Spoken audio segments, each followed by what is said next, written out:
Well, hey guys, one of my favorite weapons to bring out in the mountains to hunt coyotes is a shotgun.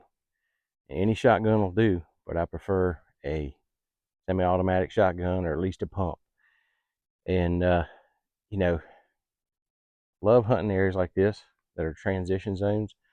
This is like a CRP field up here on the ridge top, and I got a few of these fields kind of spread out over about 2 miles.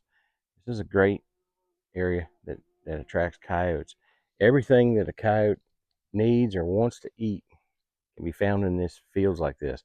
Mice, voles, rabbits, deer and fawns, other critters, squirrels on the edges.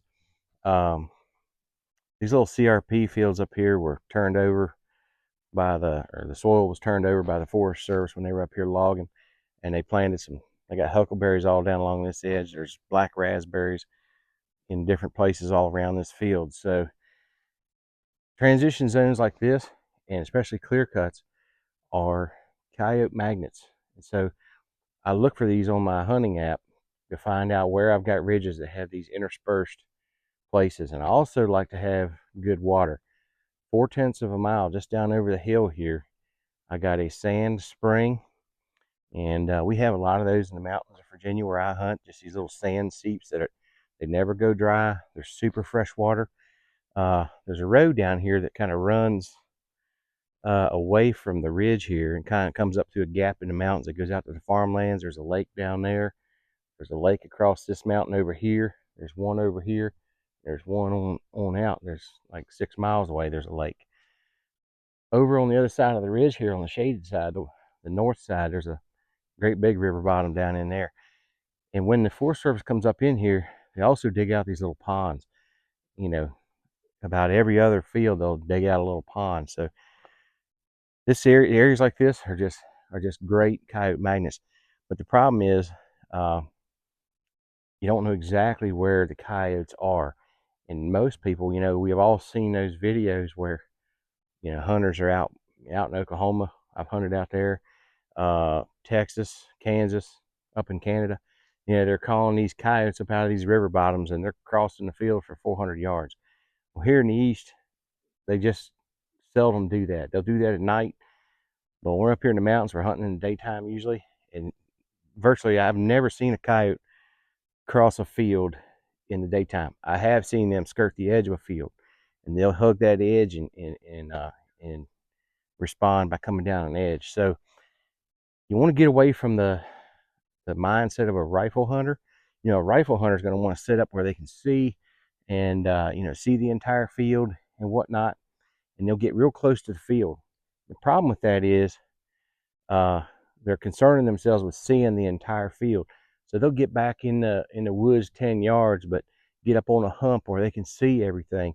What they don't realize is 9 times out of 10, when they're in a good coyote area, they call in a coyote, but he comes in up here on the other side of the field. He does the same thing that the hunter's doing, sits back in the woods and kind of looks out in the field.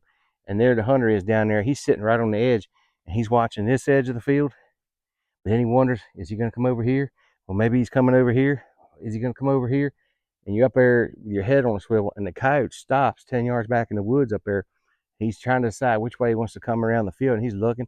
All of a sudden, he sees his head down there on a swivel, looking at the call, looking at the edge, looking at the edge, looking at the call. That's where I know I did. I messed up with that all the time, and I've gotten busted on that a couple times. So I've learned that I can still hunt this field, but I'll do it from maybe 200 or 300 yards down in the woods here. So when I'm coming into an area like this, I have these fields already located and marked on my hunting app. And as I get in there and I'm coming up a trail, or maybe I'm just coming up a real quiet skidder trail on a piney ridge, and I'm not making a lot of noise, I'm coming into the wind. As I'm getting, you know, 300 yards from that field, I'm starting to look for a little choke point where the ridge might come together, and it's 20 yards wide at the top. And I can see down this side and I can see over this side. And anything comes in that field, I can be watching the two corners of that field just by moving my eyeballs. I'm looking at the right side, I'm looking at the left side, I'm looking at the right side, I don't see anything over here. I'm looking down at my call, I'm looking over here, switch something up. I'm not sitting down there with my head on a swivel. Also, you're not going to hear that coyote coming through this field when he's walking. He's walking in grass and it's quiet. But if you force him to come down one of these edges and come down into the woods 200-300 yards, you're going to hear him coming, and you're going to be able to move your gun before he gets to you. But that choke point, you know, is the critical thing. And sometimes it's on the main ridge you walked up. Sometimes if you look on your map, there might be a little finger that comes off the field down here on the downwind side, and you can sneak over to that finger. But maybe before you do that, 300 yards out the ridge, you might want to do a couple quiet sets in case those coyotes are bedded on the near side of the field, because you don't know, are they bedded on the far side, are they bedded on the side, are they bedded on the side you're approaching? You don't know. So have it marked. Don't worry about getting here just yet. Call to the area, because you don't know where the coyote is related to, which side of the ridge he's on, which side of the field he's on. One thing I will tell you to keep in mind, though, if you see out here, the field out here is bathed in sunlight right now, and that sky over there is the southern sky. So behind me over here would be the northern sky. So in the summertime, you want to realize that if you're up in here in like early September and it's hot, 80 degrees, sunny and hot, those coyotes are probably going to be on the north side of this field, bedded on the shady side. Wintertime, cold, a little breezy, those coyotes are probably going to be bedded on the east side. So little things like that can help you tweak and understand, what it is you need to do in order to shrink the area down to where you get that you're actually forcing the coyote. Well, let's say it this way: you're encouraging the coyote to come in a specific direction that you are controlling by things that are above his understanding. And it's really hard to do, but if you can somehow grasp that and just use common sense, I promise you, if you stay away from the edge of these fields, back off the edge a couple hundred yards, and call to these areas, you will increase your odds. I promise you, because I've been the guy that's been on this edge before, sitting there with a shotgun and had a coyote come out at 75 yards, and I mean, he looked straight across that field, and I was in brush. He looked straight across that field and looked right at me. He had me pegged. So keep it in mind. These are great magnets for coyotes. You want to hunt near them, but stay off the edge. Get back in the woods 100 yards, 200, 300 yards. And then, if I came up here for a typical hunt, I might hit this field from 200-300 yards, and then I might go beyond this field. The other field's about a half a mile up here. I might get it, just on the other side of this field and do another quiet set.